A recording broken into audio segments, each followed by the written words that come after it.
আসসালামু আলাইকুম প্রিয় শিক্ষার্থীরা, আপনারা সবাই ভালো আছেন? তো আজকে আমি ফ্রি হ্যান্ড রাইটিং এর উপরে দ্বিতীয় ক্লাস নিয়ে চলে আসলাম। তো কথা না বেরে আমি দ্রুতই শুরু করব। তো এখানে যে বাংলাতে আমি একটা অনুচ্ছেদ লিখে রেখেছি এবং আমি আস্তে আস্তে এখানে যে বাংলা থেকে ইংরেজি করার চেষ্টা করব এবং লাইন বাই লাইন, এবং আশা করি আপনারা সবাই এই ভিডিওটি শুরু থেকে শেষ পর্যন্ত দেখবেন এবং যারা ফ্রি হ্যান্ড রাইটিং শুরু করতে যাচ্ছেন তাদের জন্য খুবই খুবই উপকৃত হবে। আচ্ছা, প্রথমে যে বিষয়টা এখানে আমরা দেখতে পাচ্ছি যে লেখা আছে যে আপনার 5 থেকে 6 লাইনের হবে যে আমাদের দেশের প্রায় অর্ধেক লোক নিরক্ষর, অর্থাৎ তারা হচ্ছে যে পড়ালেখা যেটা জানে বা তাদের মধ্যে অক্ষর জ্ঞান নেই। তো এই বিষয়টাকে প্রথম লাইনটাকে আমরা কিভাবে ইংরেজিতে করব? সেখানে তাহলে কি হবে, আমাদের দেশের প্রায় অর্ধেক লোক নিরক্ষর, তাহলে কি হবে, almost half of the education of our country আর ইলিটারেট, এটা হবে। তাহলে কি হবে, অলমোস্ট। অলমোস্টের পরিবর্তে কিন্তু আমরা এখানে কি দিতে পারতাম, অ্যাবাউটও দিতে পারতাম। আচ্ছা, আমি লাল কালি দিয়ে লিখি তাহলে আপনাদের জন্য বেটার হবে। তাহলে কি হবে, almost half of the education of of the sorry, এখানে শুধু এডুকেশন চলে আসে, পপুলেশন হবে। আচ্ছা, পপুলেশন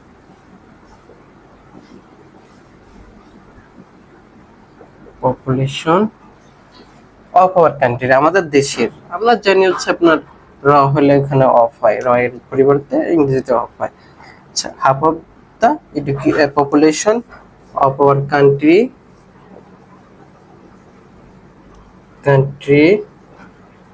আর এখানে প্লুরাল, যেহেতু লোক সংখ্যা বা হচ্ছে জনসংখ্যা, এই জন্য আর হবে। আর কি হবে, ইলিটারেট, ILLI ইলি টি আর ইলিটারেট। তাহলে প্রথম লাইনটি কিন্তু আমরা করে ফেললাম। দ্বিতীয় লাইনটি যেটা দেখবো অর্থাৎ এই পর্যন্ত শেষ। তো এই লাইনে কি আছে যে দ্বিতীয় এই পর্যন্ত শেষ। আচ্ছা, দ্বিতীয় লাইনে আছে তারা পড়তে কিংবা লিখতে পারে না। এই বিষয়টি কিন্তু আমরা দুইভাবে লিখতে পারি। আচ্ছা, তাহলে বেটার কোনটা হয় সেটা আমি দেখাবো। আপনারা অন্যভাবে লিখতে পারেন যে তারা, তাহলে কি হবে, দে। তাহলে দে, আমি এখানে যদি না হচ্ছে আপনার আয়দার দেই তাহলে কিন্তু সুন্দর হয়। আচ্ছা, তাহলে কিন্তু পারে না, অর্থাৎ এই যে পারে না মানে কিন্তু আমাদের মডাল অক্সিলারি ক্যান এর ব্যবহার হবে। তাহলে কি, দে ক্যান, আইদার। আইদার প্রথমে কি আছে, পড়তে পারে না, তারপরে কি, লিখতে। তাহলে কি হবে, প্রথমে কিন্তু আমাদের হবে হচ্ছে পড়তে, তাহলে রিড। আচ্ছা, তারপরে অর দিলে, অরের পরে কি দেব, লিখতে, রাইট। আচ্ছা, এখানে যে বিষয়টা হচ্ছে একটু লক্ষ্য করবেন যে আমরা এখানে দিতে পারতাম যে they can not read or write দিতে পারতাম, এটা কিন্তু নাও দিতে পারতাম। সেভাবে কিন্তু আপনারা লিখলে হতো অবশ্যই। তো আমাদের দ্বিতীয় লাইন পর্যন্ত শেষ। এখন আমরা তারপরে লাইনে আসি যে আমাদের সরকার নিরক্ষরতা দূর করতে চেষ্টা করছেন। আচ্ছা, তাহলে কি হবে, আমাদের সরকার, তাহলে হবে কি, আওয়ার গভর্নমেন্ট। তাহলে কি হবে, GOVERNMENT, চেষ্টা করছে, প্রেজেন্ট কন্টিনিউয়াস। তাহলে কি হবে,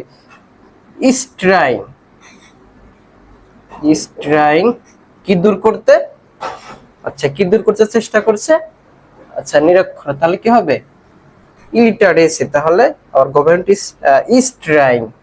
আচ্ছা, তাহলে দূর করতে কি, টু রিমুভ, বা এখানে আমরা কিন্তু টু ইরাডিকেট দিতে পারতাম। আচ্ছা, আমরা রিমুভই দিলাম।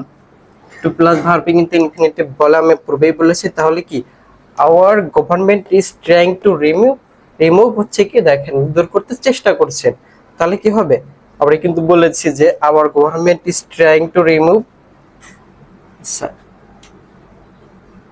ইলিটারেসি।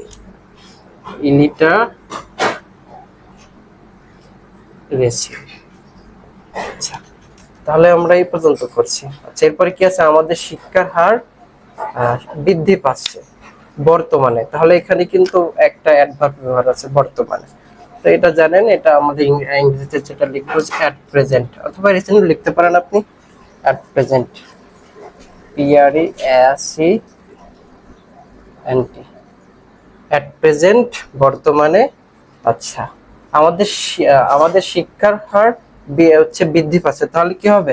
আওয়ার, আচ্ছা শিক্ষার হার, তাহলে কি হবে? আচ্ছা লিটারেসি রেট হবে, লিটারেসি রেট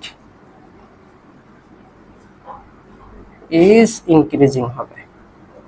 আচ্ছা এখানে দেখেন ইলিটারেসি আর লিটারেসির মধ্যে কিন্তু পার্থক্য, এটা হচ্ছে কি হচ্ছে আপনার এটার বিপরীত শব্দ হচ্ছে এটা, তাহলে ইজ ইন হচ্ছে ইনক্রিজিং, বৃদ্ধি পাচ্ছে, তাই তো? ইনক্রিজ মানে বৃদ্ধি পাওয়া, জানি এটার সাথে আমরা প্রেজেন্ট কন্টিনিউয়াস করে দিচ্ছি যেহেতু এটা বোঝাচ্ছে যে বৃদ্ধি পাচ্ছে, এখন চলমান।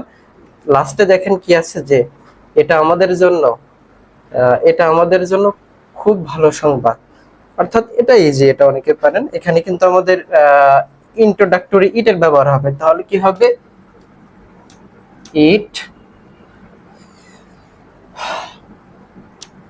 Is very great news, very very great news for us, এটা আমাদের জন্য কি খুবই ভালো সংবাদ। বা এখানে আপনার গ্রেটের পরিবর্তে আপনার হচ্ছে গুড দিতে পারতেন। তো হচ্ছে আমি কিন্তু দেখালাম কিভাবে আপনার আস্তে আস্তে চিন্তা করে করে বাংলা চিন্তা করে করে সেখান থেকে আস্তে আস্তে ইংরেজি করবেন। তো এটাই হচ্ছে আপনার ফ্রি হ্যান্ড রাইটিং লেখার জন্য সবচেয়ে ভালো পন্থা। এবং আপনারা যেভাবে শিখেন সেটা হচ্ছে বিভিন্ন বই থেকে একটা করে লাইন পড়েন, বাংলা থেকে ইংরেজি করে সেটা পড়েন, এবং এভাবে কিন্তু অনেক হচ্ছে আপনার পড়েন, কিন্তু আসলে লিখতে পারেন না, বা একটা প্যাসেজ দিলে কিন্তু বিভিন্ন পরীক্ষার চাকরি সহ বিশেষ সহ বিভিন্ন জবের পরীক্ষা কিন্তু এভাবে আপনার আসতে পারে। তো এখান থেকে আপনি কিন্তু একটা প্যাসেজও লিখতে পারবেন। দ্বিতীয়ত আপনি কি লিখতে পারবেন? দ্বিতীয়ত আপনি হচ্ছে একটা করে এক লাইন করে দিলেও কিন্তু পারবেন। তো হচ্ছে তাহলে আমি আপনাদেরকে হচ্ছে আবারও বলতেছি যে আমরা ভুল পদ্ধতিতে শিখবো না। ইংরেজি ফ্রি হ্যান্ড রাইটিং শিখতে হলে আপনাকে কি করতে হবে? আপনাকে অবশ্যই সবচেয়ে বেটার হবে যেটা, সেটা হচ্ছে ইংরেজি পত্রিকা পড়বেন। না হলে আপনি এইটা অথবা এইচএসসির যে ইজিতে লেখা যে বইগুলো আছে ইংরেজি, ওইগুলো পড়বেন হচ্ছে। এবং হচ্ছে আপনি পাশাপাশি ইউটিউবে বিভিন্ন নেটিভ স্পিকারদের ভিডিও দেখতে পারেন। তো আজকে আমি আর ভিডিও বেশি দীর্ঘায়িত করব না, এখানেই শেষ করছি। আসসালামু আলাইকুম।